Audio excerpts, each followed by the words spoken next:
തിരുവനന്തപുരത്ത് ജപ്തിയെ തുടർന്ന് പെരുവഴിയിലായ കുടുംബത്തിന് റിപ്പോർട്ടർ വാർത്ത തന്നെയാണ് കൈത്താങ്ങായത്. ഞങ്ങൾക്ക് അതിൽ അഭിമാനവും സന്തോഷവും ഒക്കെയുണ്ട്. ഉഴമലയ്ക്കൽ സ്വദേശി വിനോദിന്റെ ബാധ്യത അടച്ചു തീർക്കാം എന്ന് കേന്ദ്രമന്ത്രി സുരേഷ് ഗോപി അറിയിക്കുകയും ചെയ്തു. വാർത്ത പുറത്തെത്തിച്ച റിപ്പോർട്ടറിനും സഹായവുമായി എത്തിയ കേന്ദ്രമന്ത്രിക്കും കുടുംബം നന്ദി പറഞ്ഞിട്ടുണ്ട്. ബാങ്ക് അധികൃതർ എത്താൻ വൈകിയതോടെ പ്രദേശത്തെ യുവജന സംഘടനാ പ്രവർത്തകർ പൂട്ടുപൊളിച്ചാണ് ആ കുടുംബത്തെ വീട്ടിൽ പ്രവേശിപ്പിച്ചത്. എനിക്ക് വീട് തിരിച്ചു കിട്ടി. ബാങ്ക് അധികൃതർ വരാൻ വേണ്ടി നാട്ടിലെ യുവാക്കൾ കാത്തില്ല.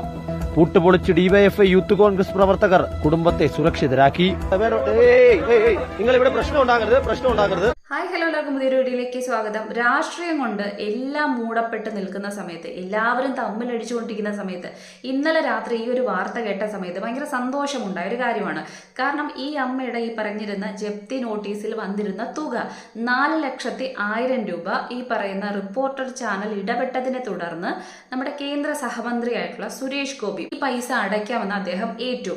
ഇതിന് പിന്നാലെ നടന്ന സംഭവ വികാസങ്ങൾ എന്തെന്ന് ചോദിച്ചു കഴിഞ്ഞാൽ, ഈ പറയുന്ന കോൺഗ്രസിലെയും കമ്മ്യൂണിസ്റ്റിലെയും ഈ പറയുന്ന ഡിവൈഎഫ്ഐ ഉൾപ്പെടെയുള്ള യുവജന സംഘടനകൾ രണ്ടുപേരും ഒന്നിച്ചു കൊണ്ടുവന്ന് രാത്രിയിൽ ആ പൂട്ട് പൊളിച്ച് അമ്മയെ അകത്ത് കയറ്റി, അമ്മയും ബാക്കിയുള്ളവരെ. ഇത് കണ്ട സമയത്ത് എല്ലാവരും ഭയങ്കര സന്തോഷത്തോടെ പറഞ്ഞ കാര്യമാണ്. അതായത് അവരും പറഞ്ഞ കാര്യമാണ്, രാഷ്ട്രീയത്തിന് അതീതരായിട്ട് തന്നെ ഞങ്ങൾ ഇങ്ങനത്തുള്ള പ്രവൃത്തികൾ വരുന്ന സമയത്ത് അല്ലെങ്കിൽ ഇങ്ങനത്തുള്ള കാര്യങ്ങൾ ഞങ്ങൾ കൈകാര്യം ചെയ്യും. അത് കേട്ട സമയത്ത് ഒരു രോമാഞ്ചം തന്നെ ഉണ്ടായൊരു കാര്യമാണ്. കാരണം എപ്പോഴും രാഷ്ട്രീയം പറഞ്ഞ് തമ്മിത്തല്ലുന്ന യുവജന സംഘടനകൾ ബാക്കി എല്ലാവരും ഒന്നിക്കുന്നൊരു വാർത്ത എന്ന് പറയുമ്പോൾ, പൈസ കൊടുക്കുന്നത് BJP-യിലെ പാർട്ടിയിലെ വ്യക്തി ഈ പറയുന്ന കമ്മ്യൂണിസ്റ്റിലെയും കോൺഗ്രസിലെ യുവജന സംഘടനകൾ ഒന്നിച്ച് അവർക്ക് താങ്ങായി മാറുന്നു. ഇതൊക്കെ ഭയങ്കര സന്തോഷം ഉണ്ടായ ഒരു വാർത്തയാണ്. പക്ഷെ ഇന്ന് ആ സന്തോഷം വീണ്ടും തല്ലിക്കെടുത്തി, അതായത് പോയി എന്ന് തന്നെ പറയാം. കാരണം ഇന്ന് അമ്മ രാവിലെ ബാങ്കിലേക്ക്, കാരണം പൈസ അടച്ചിട്ടുണ്ടായിരുന്നു, അപ്പോൾ അതിന്റെ ബാക്കി പേപ്പേഴ്സ് ബാക്കി കാര്യങ്ങൾ ക്ലിയർ ചെയ്യാൻ വേണ്ടി അമ്മ അവിടെ പോയിട്ടുണ്ടായിരുന്നു. റിപ്പോർട്ടർ ചാനലിൽ നിന്നിട്ടുള്ള ആളും പോയിട്ടുണ്ടായിരുന്നു. ആ സമയത്ത് അവിടെ നടന്ന കാഴ്ച നിങ്ങളൊന്ന് കാണണം. 4,01,000 രൂപയാണ്. പക്ഷേ അത് ഇന്ന് അടക്കാൻ വേണ്ടി ചോദിച്ചപ്പോഴാണ് 5,04,000 രൂപയായതായിട്ട് പറഞ്ഞത്. അതായത് നേരത്തെ നിശ്ചയിച്ചതിൽ നിന്ന് 1,03,000 രൂപ കൂടുതൽ. അത് എങ്ങനെയാണ് എന്ന് നമുക്ക് ഇവരോട് ചോദിച്ചറിയേണ്ടതുണ്ട്. എങ്ങനെയാണ് ഈ 1,00,000 രൂപ കൂടിയത്? പറഞ്ഞോളൂ, എങ്ങനെയാണ്? ഡോക്യുമെന്റ്സ് എടുത്തിട്ടുണ്ട്, നോക്കുക. പറഞ്ഞോളൂ, എങ്ങനെയാണ്? അതാ പറയണേ, ഡോക്യുമെന്റ്സ് ചെക്ക് ചെയ്യൂ. നിങ്ങൾക്ക് ഇന്നലെ 4,00,000 രൂപയല്ലേ? ഇന്നലെ അല്ലല്ലോ 4,00,000 രൂപ. അവിടെ ഒട്ടിച്ച 4,00,000 രൂപ. ആ നോട്ടീസ് ഓൾറെഡി ഇനിഷ്യേറ്റ് ചെയ്തതാണ്. 4,00,000 രൂപയിൽ നിന്ന് 5,00,000 രൂപയിലേക്കുള്ള മാറ്റം എന്ന് പറഞ്ഞാൽ 25% അല്ലേ ഒറ്റ ദിവസം കൊണ്ട് മാറുന്നത്? അത് എങ്ങനെയാണെന്നാണ്? വെയിറ്റ് നിങ്ങൾ ചോദിച്ചുകൊണ്ട് കാര്യങ്ങൾ പറയണ്ടേ?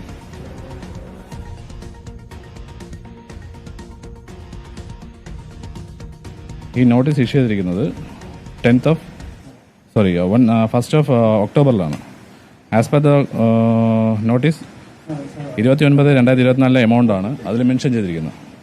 ഇത് കോടതി സബ്മിറ്റ് ചെയ്തിരിക്കുകയാണ് നമ്മൾ ഓർഡർ എടുക്കുന്നത്. അപ്പോൾ ആ നോട്ടീസ് തന്നെയാണ് നമ്മൾ പ്രോപ്പർട്ടി. ഇതാണ് അവിടെ സംഭവിച്ചത്. അതായത് 4,01,000 രൂപ ജപ്തി നോട്ടീസിൽ അടിച്ച് ഇന്നലെ ഇറക്കിയ ആ നോട്ടീസിൽ പറഞ്ഞിരുന്ന തുകയ്ക്ക് പകരമായി ഒറ്റയടിക്ക് 1,03,000 കൂടി കൂട്ടി 5,04,000 രൂപ അടച്ചാൽ മാത്രമേ ജപ്തി മാറുള്ളൂ, ഡോക്യുമെന്റ്സ് തരുള്ളൂ എന്ന് പറയുന്ന മുത്തൂറ്റ് ഫിനാൻസ്. ഒന്ന് ആലോചിച്ച് നോക്കിയേ. ആ റിപ്പോർട്ടർ കൃത്യമായിട്ട് കാര്യങ്ങൾ ചോദിക്കുന്ന സമയത്ത് കിടന്ന് ഉരുളുന്ന ആ വ്യക്തിയെ കൃത്യമായിട്ട് നമുക്ക് കാണാൻ കഴിയുന്നുണ്ട്. അയാൾ പറയുന്ന കാര്യങ്ങൾ പോലും നമ്മൾ കണക്കെടുത്താൽ പോലും അയാൾ പറയുന്നത് കഴിഞ്ഞ 2024 ഒക്ടോബർ വരെയുള്ള കണക്കുകൾ അനുസരിച്ചാണ് കോർട്ടിൽ കൊടുത്തു, അവിടുത്തെ പേപ്പേഴ്സ് എല്ലാം ക്ലിയർ ചെയ്തു, ഞങ്ങൾ ഈ ജപ്തിയുടെ കാര്യത്തിൽ ആക്കിയിട്ടുള്ളത്. അതിനുശേഷം ലോണിൽ മുടക്കം വന്നിട്ടുണ്ട്. അത് കണക്ക് ചെയ്തിട്ടാണ് ഞങ്ങൾ ഈ 1,00,000 സംതിങ് കൂട്ടിയത്. ഓക്കെ, അങ്ങനെയാണെങ്കിൽ സമ്മതിക്കാം. പക്ഷേ ഒക്ടോബർ മാസം തൊട്ട് ഈ പറഞ്ഞ ജൂൺ വരെയുള്ള കാലയളവ് ഒരു 8 മാസം കണക്കാക്കിയാലും അയാൾ കൃത്യമായിട്ട് പറയുന്നുണ്ട് ഒരു 6,500-ന് ഈ പറയുന്ന ഇതിന്റെ ഒരു മാസത്തെ ലോൺ തുക എന്ന് പറയുന്നത്. ഇത് കൂട്ടിയാൽ പോലും ഈ പറയുന്ന 52,000 രൂപ അടക്കമേ ഈ വരത്തുള്ളൂ, പലിശ കൂട്ടിയാൽ പോലും. പക്ഷെ ഇവര് കൃത്യമായിട്ട് ഒറ്റയടിക്ക് 1,03,000 ഒരു രാത്രി ഈ പറയുന്ന ഇരുട്ടി വെളുത്ത സമയത്ത് ഇത്രയും തുക കൂട്ടി പറയണമെങ്കിൽ അതിന്റെ പിന്നിലുള്ള അജണ്ട എന്താണ് ആൾക്കാർക്ക് പെട്ടെന്ന് തന്നെ മനസ്സിലാവും. കാരണം ഈ വസ്തു അവർ നോട്ടമിട്ടിരുന്ന വസ്തു തന്നെയാണ്. അതുകൊണ്ടാണല്ലോ ജൂലൈ വരെ സമയം ഉണ്ടായിരുന്നിട്ടും കൃത്യമായിട്ട് ഒരു രാത്രിയിൽ ഇത്രയും സ്ത്രീകളടങ്ങുന്നത്. കാരണം അവിടുത്തെ വ്യക്തി ഈ പറയുന്ന വിനോദ് എന്ന് പറയുന്ന ആ മകനാണെന്ന് തോന്നുന്നു, അദ്ദേഹം ജോലി അന്വേഷിച്ച ബാക്കി കാര്യങ്ങൾക്ക് വേണ്ടിയിട്ട് മറ്റു സ്ഥലത്തേക്ക് പോയിട്ടുണ്ടായിരുന്നു, അദ്ദേഹം വീട്ടിലില്ലായിരുന്നു. അപ്പം ഈ ഒരു ടൈമിൽ തന്നെ അവർ അടയ്ക്കാമെന്നൊക്കെ പറഞ്ഞിട്ട് പോലും ഇത്രയും ഒരു കാലയളവ് ഉണ്ടായിട്ടും ഒരു 2-3 ദിവസത്തെ ആയാലും ഇനി ഒരാഴ്ചയ്ക്കുള്ള ആയാലും ഇത്രയും സമയം ഉണ്ടായിട്ടും അവരെ ആ രാത്രി തന്നെ അവരുടെ ഫുഡ് എടുക്കാനോ ഈ പറയുന്ന കണക്ക് ആഹാരം എടുക്കാനോ വസ്ത്രം എടുക്കാൻ പോലും സമ്മതിക്കാതെ അവരെ അവിടത്തേക്ക് ഇറക്കി വിടണമെങ്കിൽ വെളിയിലാക്കണമെങ്കിൽ അതിന് പിന്നിലുള്ള ഒരു ദുരുദ്ദേശം എന്ന് പറഞ്ഞാൽ അത് ഭയങ്കരമായിട്ട് മനസ്സിലാക്കാൻ പറ്റുന്നൊരു കാര്യമാണ്. കാരണം അവിടെ നിന്നിരുന്ന റിപ്പോർട്ടർ ചാനലിലെ ആൾക്കാർ ബാക്കിയുള്ളവരെല്ലാം മാറി മാറി ഇവരുടെ അവിടെ പതിപ്പിച്ചിരുന്ന ജപ്തി നോട്ടീസിലുള്ള നമ്പറിൽ വിളിക്കുന്ന സമയത്ത് അവിടുത്തെ സ്ഥാപനത്തിലെ മാനേജരെയും ബാക്കിയുള്ളവരെയും മാറി മാറി വിളിക്കുന്ന സമയത്ത് ആരും തന്നെ ഫോൺ എടുക്കാത്ത അവസ്ഥ. ഇതല്ലല്ലോ ചെയ്യേണ്ടിയിരുന്നത്. പിന്നീട് മറ്റൊരു നമ്പറിൽ നിന്ന് വിളിക്കുന്ന സമയത്ത് എടുത്തിട്ട് ഇതിന്റെ ഒരു കാര്യം നടക്കുന്ന സമയത്ത് അടച്ചോളാം എന്ന് പറയുമ്പോൾ പോലും അത് വന്ന് തുറക്കാൻ അവർ തയ്യാറാവാത്ത, ഇനിയും അവർക്ക് 1 മണിക്കൂർ വേണം 2 മണിക്കൂർ വേണം. ഈ ഒരു സാഹചര്യത്തിലാണ് ഈ പറയുന്ന മറ്റു പാർട്ടിക്കാർ വന്ന് തല്ലിപ്പൊളിക്കുന്നതെന്ന് പറഞ്ഞത്. അപ്പൊ സ്വാഭാവികമായിട്ടും എല്ലാവരും, എനിക്ക് സന്തോഷം ഉണ്ടായ ഒരു കാര്യമാണ്, എല്ലാവരും ഉണ്ടായിരുന്നത്. പക്ഷെ അതിന് മുന്നേ വരെ പൈസ അടയ്ക്കാം എന്ന് സുരേഷ് ഗോപി പറയുന്ന സമയത്താണ് ഈ ഒരു തല്ലിപ്പൊളിയും ബാക്കി കാര്യങ്ങൾ നടക്കുന്നത്.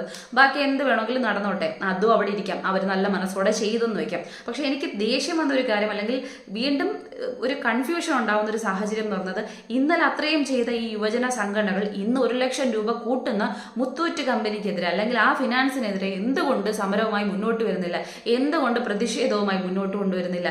ഇതല്ലേ പ്രതിഷേധിക്കേണ്ട കാര്യങ്ങൾ എന്ന് പറഞ്ഞാൽ, ഒരു സാധാരണക്കാരൻ ഇത്രയും രൂപയ്ക്ക് വേണ്ടി ഒരു വീട് വയ്ക്കാൻ വേണ്ടി അവന്റെ ഏറ്റവും വലിയ ആഗ്രഹമായിട്ട് ഇതുപോലുള്ള ഈ പറയുന്ന കമ്പനികളെ സമീപിക്കുന്ന സമയത്ത് അവർ പറയുന്ന തുകയൊന്ന് പിന്നീട് ഈ പറയുന്ന ഇരട്ടി ആക്കിയിട്ട് ജപ്തി നോട്ടീസ് വരുന്ന സമയത്ത് ഒട്ടിക്കുന്നത് ഒരു പൈസ, അതിനുശേഷം ഒറ്റയടിക്ക് അവരത് അടയ്ക്കും എന്ന സാഹചര്യം എത്തുന്ന സമയത്ത് ഇല്ല, ആ വസ്തു അവർ വിട്ടുകൊടുക്കില്ല എന്ന അവസ്ഥയിലേക്ക് കൊണ്ടെത്തിക്കാൻ വേണ്ടി തന്നെയാണല്ലോ ഈ അവർക്ക് പറ്റാത്ത തുക ഇത്രയും കൂട്ടി മാറ്റുന്നതെന്ന് പറയുന്നത്.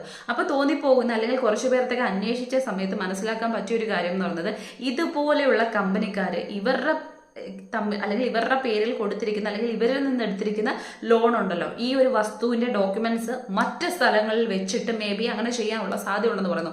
അവിടുന്ന് വൻ തുകകൾ ലോൺ എടുക്കും, എന്നിട്ടാണ് ഈ തിരിമറികൾ അങ്ങോട്ടും ഇങ്ങോട്ടും ഉള്ള കാര്യങ്ങൾ അഡ്ജസ്റ്റ് ചെയ്യുന്നതെന്ന് ഒരു കാര്യം ഇങ്ങനെ പറഞ്ഞു കിട്ടും. അതിൽ എത്രമാത്രം സത്യാവസ്ഥ ഉണ്ടെന്ന് അറിയില്ല. പക്ഷെ ആലോചിക്കുന്ന സമയത്ത് കുറച്ചൊക്കെ എവിടെയൊക്കെ എന്തൊക്കെ സത്യമുള്ളതായിട്ട് തോന്നും. കാരണം എന്തെന്ന് ചോദിച്ചു കഴിഞ്ഞാൽ, ഇപ്പോഴും ആ പൈസ അടച്ചിട്ടും ബാക്കി അടച്ചിട്ടും ഈ പറയുന്ന കണക്ക് ഡോക്യുമെന്റ്സ് കൊടുക്കാൻ ഇനിയും 21 ദിവസത്തിന്റെ കാലതാമസം അവർക്കുണ്ട്.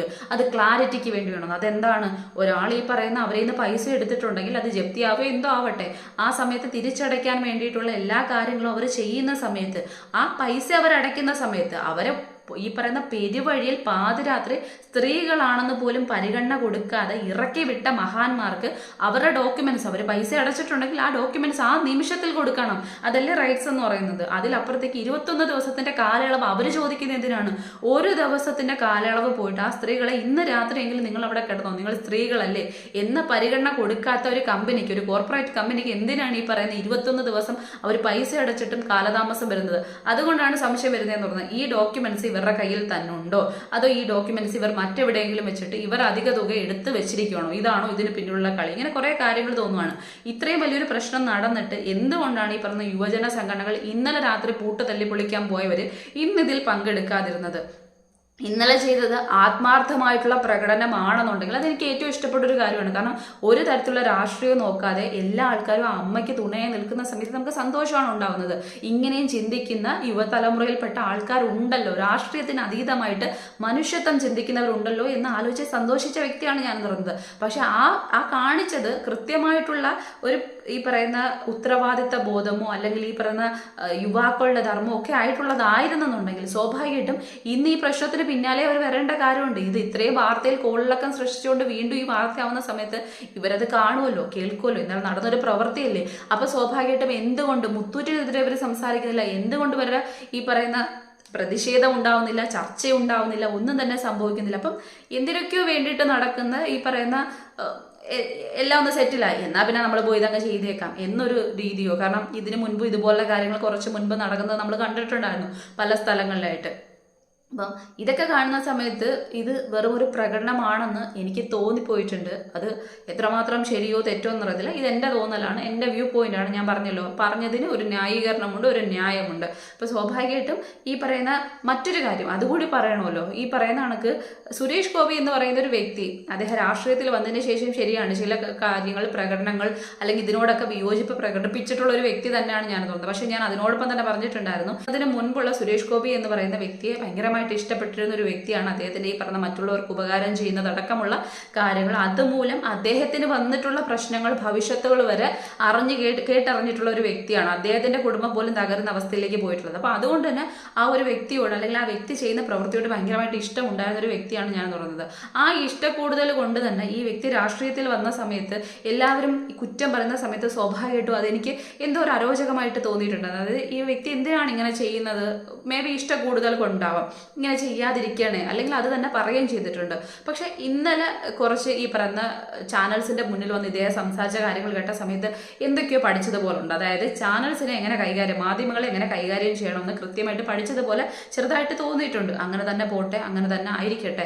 ഇനി മറ്റൊരു കാര്യം എന്ന് പറയുന്നത്, ഏത് രാഷ്ട്രീയ പാർട്ടിയിൽ പെട്ട വ്യക്തികളായാലും, ഏത് രാഷ്ട്രീയമാവട്ടെ, എന്ത് രാഷ്ട്രീയമാവട്ടെ, പക്ഷെ മനുഷ്യർക്ക് വേണ്ടി നല്ലത് ചെയ്യുകയാണെന്നുണ്ടെങ്കിൽ അതിനെ നല്ലതെന്ന് തന്നെ പറയാനായിട്ട് ശ്രമിക്കണം. അതല്ലാതെ ഏതെങ്കിലും ഒരു രാഷ്ട്രീയ പാർട്ടിയോടുള്ള വിയോജിപ്പ് കൊണ്ട് മാത്രം ഒരു മനുഷ്യൻ നല്ലത് ചെയ്യുന്ന സമയത്ത് അപ്പോഴും വന്നിരുന്ന് തെറി വിളിക്കുക എന്ന് പറയുന്നത് നല്ല സ്വഭാവമായിട്ട് എനിക്ക് തോന്നുന്നില്ല. ഞാൻ പറഞ്ഞല്ലോ, ഞാനിപ്പോൾ ഇനി കമ്മ്യൂണിസ്റ്റിലുള്ള ആൾക്കാർ നല്ലത് ചെയ്താലും, കോൺഗ്രസിലുള്ള ആൾക്കാർ നല്ലത് ചെയ്താലും, BJP-യിലുള്ള ആൾക്കാർ നല്ലത് ചെയ്താലും നല്ലതെന്ന് തന്നെ പറയാൻ പഠിച്ച വ്യക്തിയാണ്. അതിലപ്പുറത്തേക്ക് ഈ 3 പാർട്ടിയിൽപ്പെട്ട ആര് തന്നെ തെറ്റ് ചെയ്തു കഴിഞ്ഞാലും അതിനെ തെറ്റ് തന്നെ എന്ന് പറയാനുള്ള ഒരു ഗട്ട്സ് മനുഷ്യർക്ക് വേണം. അതല്ലാതെ നമ്മളൊരു രാഷ്ട്രീയ പാർട്ടിയിൽ അംഗമാണ് എന്ന് വെച്ച് കഴിഞ്ഞ് നമ്മൾ വിശ്വസിക്കുന്ന ആ രാഷ്ട്രീയ പാർട്ടിയിലുള്ള ആരെന്ത് തെറ്റ് ചെയ്തു കഴിഞ്ഞാലും നമ്മളെ അതിന് തലകുലുക്കി അംഗീകരിച്ച് കൂടെ നിൽക്കുക എന്ന് പറയുന്നതല്ല സത്യത്തിൽ പറഞ്ഞു കഴിഞ്ഞാൽ ഈ പറയുന്ന ഒരു നിലപാടെന്ന് പറയുന്നത്. അങ്ങനെ വിശ്വസിക്കുന്ന ഒരു വ്യക്തിയാണ് ഞാൻ. നമുക്ക് വിമർശിക്കാനുള്ള അധികാരമുണ്ട് എന്ന് വെച്ച് നമ്മുടെ രാഷ്ട്രീയം മാറ്റി പറയണമെന്നില്ല. അതിനപ്പുറത്തേക്ക് തോന്നിപ്പോയ കുറച്ചധികം കാര്യങ്ങൾ എന്ന് പറയുന്നത്, കുറേ പേര് വന്ന് കമന്റ് സെക്ഷനിൽ പറഞ്ഞിരിക്കുകയാണ്, ഇയാൾ ഈ പൈസ ഇതാക്കിയത് ഇപ്പോഴത്തെ ഒരു മുതലെടുപ്പിന് വേണ്ടിയിട്ടാണ്, മറ്റേതിന് വേണ്ടിയിട്ടാണ്, മറിച്ചതിന് വേണ്ടിയിട്ടാണ്, വയനാട്ടിന് വേണ്ടി ഇയാൾ എന്ത് ചെയ്യുന്നത്. ആ സമയത്ത് എനിക്ക് തോന്നിപ്പോയൊരു കാര്യമാണ്, ഇത് തൃശ്ശൂരിൽ ജയിപ്പിച്ചു വിട്ട MP ആണ്, കേന്ദ്ര സഹമന്ത്രിയാണ്, അതൊക്കെ അവിടെ ഇരിക്കട്ടെ. ഈ MP-മാർ എന്തിനാണ് ഈ പറയുന്ന പാർലമെന്റിലേക്ക് പറഞ്ഞു വിട്ടിരിക്കുന്നത്? അതോ കേരളത്തിൽ നിന്ന് ഈ സുരേഷ് ഗോപി എന്ന് പറയുന്ന വ്യക്തി മാത്രമേ ജയിച്ചു പോയിട്ടുള്ളൂ? ഈ ബാക്കിയുള്ളതൊക്കെ അവിടെ പോയിരുന്ന് എന്തുവാ ചെയ്യുന്നതെന്ന് മനസ്സിലല്ല. വയനാടിനൊരു MP ഇല്ലേ, എവിടെ പോയി? അവിടെ ഉള്ളവർക്ക് പൈസ കൃത്യമായിട്ട് അതിനുവേണ്ടി സംസാരിക്കാൻ ഈ പറയുന്ന MP-ക്ക് പറ്റുന്നില്ല. അപ്പം പറയേണ്ടവരെ പറയുന്നില്ല. അതിനൊക്കെ ഞാൻ പറഞ്ഞില്ലേ, കാരണം എന്ന് പറയുന്നത് ഈ ഒരു രാഷ്ട്രീയത്തിനോടുള്ള, ഈ BJP എന്ന് പറയുന്ന പാർട്ടിയോടുള്ള ഒരു എതിർപ്പ് മാത്രം കൃത്യമായിട്ട് ആ മനുഷ്യൻ എന്ത് ചെയ്തു കഴിഞ്ഞാലും അതിന്റെ പിന്നാലെ പോയി തോണ്ടി ചുരുണ്ടി ഇങ്ങനെ ഉപദ്രവിക്കുക എന്ന തലത്തിലേക്ക് പോവുക. ഞാൻ പറഞ്ഞല്ലോ, നല്ലൊരു മനുഷ്യനാണെന്നുണ്ടെങ്കിൽ, നമ്മുടെ ഉള്ളിൽ മനുഷ്യത്വം എന്ന് പറയുന്ന ഒരു കാര്യം ഉണ്ടെങ്കിൽ അതിന് ഏത് രാഷ്ട്രീയ പാർട്ടിയാണെങ്കിലും ഏതൊരു വ്യക്തിയാണെങ്കിലും നല്ലത് ചെയ്തു കഴിഞ്ഞാൽ നല്ലതെന്ന് പറയുമ്പോഴാണ് നമ്മൾ നല്ലതായിട്ട് മാറുന്നത്. അതല്ലാതെ നമ്മുടെ ഉള്ളിൽ കിടക്കുന്ന മറ്റ് കാര്യങ്ങളെ എടുത്ത് അവിടെ കവർ ചെയ്തിട്ട് ചെയ്യുന്ന പ്രവൃത്തിയെ പോലും നമുക്ക് നല്ലതെന്ന് തോന്നിയാലും ഇല്ല, ഞാൻ പറയില്ല, ഒരിക്കലും അവന്റെ രാഷ്ട്രീയ പാർട്ടി അതായതുകൊണ്ട് ഞാൻ അവനെ താങ്ങില്ല, അല്ലെങ്കിൽ ഞാൻ നല്ലതെന്ന് പറയില്ല. ഇങ്ങനെ പറയുന്നതിനോട് എനിക്ക് യോജിപ്പുള്ള ഒരു വ്യക്തിയല്ല. കാരണം ഇന്നലത്തെ കമന്റ് സെക്ഷൻ കണ്ടിട്ടാണ് ഞാൻ പറഞ്ഞത്, കുറേ ആൾക്കാർ വന്നിരുന്ന് ഇങ്ങനെ കുറേ പറയുന്നുണ്ടായിരുന്നു. അത് കണ്ടപ്പോൾ എന്തോ ഇങ്ങനെ മനുഷ്യർ ചിന്തിക്കുന്നുണ്ടല്ലോ എന്ന് തോന്നിയത് ഒരു കാര്യമാണ്. അതും കൂടി ഇവിടെ പറയണമെന്ന് തോന്നി. കാരണം ഇങ്ങനെയുള്ളവരുണ്ടല്ലോ, അങ്ങനെ ആണെന്നുണ്ടെങ്കിൽ നമ്മുടെ ഈ പറയുന്ന മറ്റ് രാഷ്ട്രീയ പാർട്ടിപ്പെട്ട എത്ര പേര് ഇന്നലെ രാത്രി അവിടെ പോയി അമ്മയ്ക്ക് താങ്ങായി തണലായി 4 ലക്ഷം രൂപ ഞങ്ങൾ അടച്ചോളാം എന്ന് പറഞ്ഞു. അങ്ങനെ പറയുന്ന ഒരാളെയും ഞാൻ കണ്ടില്ല. അപ്പൊ എന്തിനാണ് ഈ രാഷ്ട്രീയത്തിന്റെ പേരിൽ ഇങ്ങനൊരു വിയോജിപ്പ് ഉണ്ടാവുന്നതെന്ന് മാത്രം മനസ്സിലാവും. നമ്മുടെ നാടിന് വേണ്ടി, നമ്മുടെ മനുഷ്യർക്ക് വേണ്ടി നന്മ ചെയ്യുന്നത് ആരായാലും അവരെ സപ്പോർട്ട് ചെയ്യുക. അവർ നല്ലത് ചെയ്തു കഴിഞ്ഞാൽ നല്ലതെന്ന് പറഞ്ഞില്ലെങ്കിലും ഇച്ചി എന്ന് പറയാതിരിക്കുക കഴിഞ്ഞാൽ അത്രയും നല്ലതാണ്.